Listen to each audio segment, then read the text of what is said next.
des centaines de millions de litres d'eau usée rejetés dans le Saint-Maurice. Il aura fallu plusieurs jours pour réparer le bris survenu mardi sur la conduite principale des égouts de Trois-Rivières. Tandis que les travaux sont complétés, on procédait lundi à la remise en marche du réseau.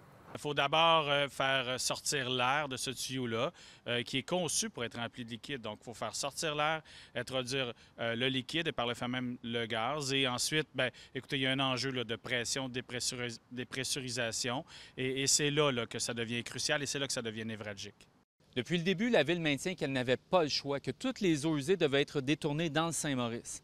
Or, des solutions existent peut-être non pas pour éliminer les impacts sur l'environnement, mais à tout le moins pour les atténuer. Vous pourriez corriger, améliorer la situation de déversement, que ce soit dans la rivière, que ce soit dans le fleuve, là où vous avez déjà les stations qu'on appelle déversoirs d'orage, là où il y a déjà des réseaux de pompes qui servent à soutirer, aller pomper de l'eau à l'intérieur des égouts pour les pomper dans la nature. Bien, au lieu de faire ça, on va les pomper dans un réservoir d'accumulation pour pouvoir les traiter plus tard. La Ville dit espérer que tout sera rentré dans l'ordre lundi soir, près d'une semaine après le bris. Il s'agira ensuite de comprendre ce qui a bien pu mener une conduite, vieille d'à peine 25 ans, à se rompre de la sorte. Sébastien Houle, TVA Nouvelles, Trois-Rivières.